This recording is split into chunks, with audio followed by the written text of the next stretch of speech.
नमस्कार, आप सभी का स्वागत है। आज हम हिंदी भाषा की व्याकरण के अंतर्गत पढ़ेंगे सर्वनाम का दूसरा भाग। पहले भाग में हमने पढ़ा था कि सर्वनाम शब्द होते क्या हैं। तो सर्वनाम शब्द वह शब्द होते हैं जो कि संज्ञा के स्थान पर प्रयोग किए जाते हैं, यानी ऐसे शब्द जिनका इस्तेमाल संज्ञा के स्थान पर किया जाता है। जैसे मैं, तू, आप, यह, वह, जो, सो, कौन, क्या, कोई, कुछ। तो इस तरीके से यह सभी 11 जो यहाँ पर आपको नजर आ रहे हैं वह है सर्वनाम शब्द जो कि अपने मूल रूप में है, और कुछ वचन या फिर कारक जुड़ने के कारण और भी इन्हीं से नए सर्वनाम शब्द बन जाते हैं।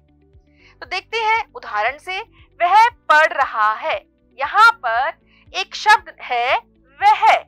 इस शब्द का इस्तेमाल किसी प्राणी के लिए किया गया है, किसी संज्ञा शब्द के लिए किया गया है वह। तो यह है एक सर्वनाम शब्द। यहाँ पर लिखा है मैं अपने आप कॉफी बना लूंगा। मैं यानी कि है प्राणी, अपने आप यानी खुद से ही यह काम कर लूंगा। तो यहाँ पर हम देख रहे हैं मैं है पुरुषवाचक सर्वनाम और अपने आप है निजवाचक सर्वनाम। यह सर्वनाम हमने पिछले भाग में पढ़े थे। पुरुषवाचक सर्वनाम जैसे वह, मैं, और अपने आप निजवाचक सर्वनाम। एक बार फिर से दोहरा लेते हैं। पुरुषवाचक सर्वनाम जैसे मैं, तुम, वह। निजवाचक सर्वनाम स्वयं, अपने आप, खुद। यह सब होते हैं सर्वनाम के 6 भेद। पुरुषवाचक सर्वनाम, निजवाचक सर्वनाम, प्रश्नवाचक सर्वनाम, संबंधवाचक सर्वनाम, निश्चयवाचक सर्वनाम और अनिश्चयवाचक। तो आज की वीडियो में हम अन्य 2 भेद भी पढ़ेंगे, प्रश्नवाचक सर्वनाम और संबंधवाचक सर्वनाम। इनके बारे में समझेंगे। तो तीसरे नंबर पर भेद जो है वो है प्रश्नवाचक सर्वनाम। आखिर क्या कहती है इसकी परिभाषा? प्रश्नवाचक शब्द पढ़ने से हमें यह समझ में आ रहा है कोई ऐसा शब्द जिसका संबंध है प्रश्न से, यानी ऐसे सर्वनाम शब्द जिनका प्रयोग प्रश्न पूछने के लिए किया जाता है उन्हें प्रश्नवाचक सर्वनाम कहते हैं। लेकिन ध्यान रहे, सर्वनाम की परिभाषा भी हमें याद होनी चाहिए। वह शब्द जो कि संज्ञा के स्थान पर इस्तेमाल किए जाते हैं या प्रयोग में लाए जाते हैं। तो अब इसके उदाहरण देखते हैं। कौन के ही कई वचन हमारे सामने आ जाते हैं, किन्होंने, किनमें, किसमें। अगर हम इसके साथ कुछ कारक जोड़ दें जैसे कि से, जैसे कि को, तो यहाँ पर भी हमारे पास नए सर्वनाम शब्द बन जाते हैं। क्या, यह भी एक सर्वनाम शब्द है। उदाहरण पढ़ते हैं। खीर किसने खाई? कौन पढ़ रहा है? मैं किसके साथ खेलने जाऊं? तो इन सभी वाक्यों में एक प्रश्न पूछा जा रहा है, लेकिन वह प्रश्न का जो शब्द है वह किसी संज्ञा शब्द से संबंधित है। खीर किसने खाई, कौन पढ़ रहा है, मैं किसके साथ खेलने जाऊं। तो जो ये मैं शब्द है यह तो पुरुषवाचक सर्वनाम है, लेकिन किसके, यह है एक प्रश्नवाचक सर्वनाम। तो चलिए एक प्रश्नावली से, एक गतिविधि से हम समझते हैं प्रश्नवाचक सर्वनाम को। तो हमें इस गतिविधि में करना क्या है, हमें वो वाक्य ढूंढना है जो कि प्रश्नवाचक सर्वनाम का सही विकल्प नहीं है। पेड़ के नीचे कौन सो रहा है? विराट क्यों सो रहा है? पेड़ पर किसने झूला बांधा? थैले में क्या रखा है? यह बात तो स्पष्ट है कि यह चारों शब्द किसी न किसी प्रश्न से संबंधित है। तो अब सोचने वाली बात है कि इसमें से प्रश्नवाचक सर्वनाम आखिर क्या होगा। तो फिर से हम अपनी परिभाषा को सोचते हैं सर्वनाम की। देखिए, कौन, किसने, क्या किसी ना किसी प्राणी या वस्तु की तरफ हमको ले जा रहे हैं। लेकिन अगर हम ये प्रश्न देखें, विराट क्यों सो रहा है, यहाँ पर एक कारण पूछा जा रहा है। किसी वस्तु या प्राणी की तरफ हमें कोई भी समझ नहीं बन पा रही है। तो इसका मतलब यह विकल्प सही नहीं है। यह प्रश्नवाचक सर्वनाम का उदाहरण नहीं है। बाकी सब प्रश्नवाचक सर्वनाम के उदाहरण हैं।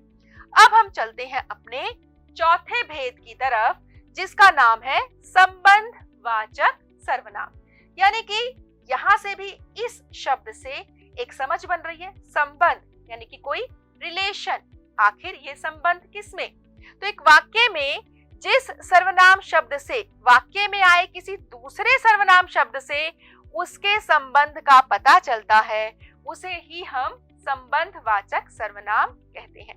इसे भी हम उदाहरण से समझते हैं।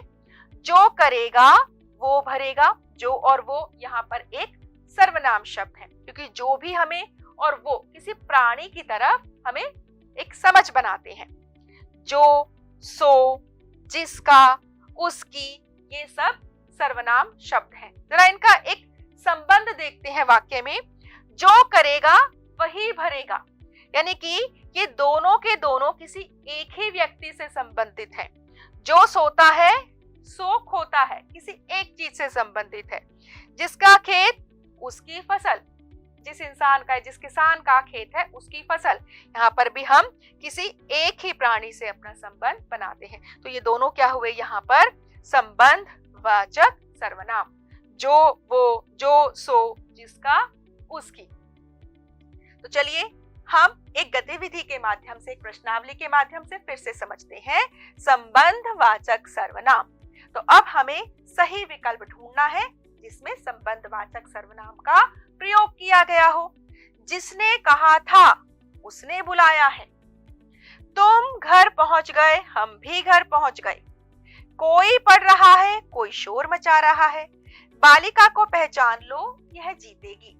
तो इन सभी वाक्यों में सर्वनाम तो है, लेकिन जरा गौर कीजिए, यहाँ पर जिसने, उसने, ये दोनों सर्वनाम शब्द एक दूसरे से संबंधित है, एक ही व्यक्ति से संबंधित है। तो यहीं पर है हमारा उत्तर, जो कि है संबंधवाचक सर्वनाम। तुम, हम, ये दोनों ही पुरुषवाचक सर्वनाम है, अलग अलग व्यक्ति से संबंधित। कोई पढ़ रहा है, बालिका को पहचान लो, यह जीतेगी, यह भी प्रश्नवाचक सर्वनाम। या फिर पुरुषवाचक सर्वनाम, जरा सोचिए कौन सा है यहाँ पर? तो यहाँ पर है ये पुरुषवाचक सर्वनाम। तो चलते हैं अब हम अपने दोहराने की तरफ, एक रिवीजन की तरफ। हमने सर्वनाम के भेद, 6 भेद जाने, जिसमें से हमने समझा है पुरुषवाचक सर्वनाम को, जिसमें शब्द आते हैं मैं, तुम, वह। निजवाचक सर्वनाम को समझा, स्वयं, अपने आप, खुद। प्रश्नवाचक सर्वनाम को समझा, कौन, क्या, किसने।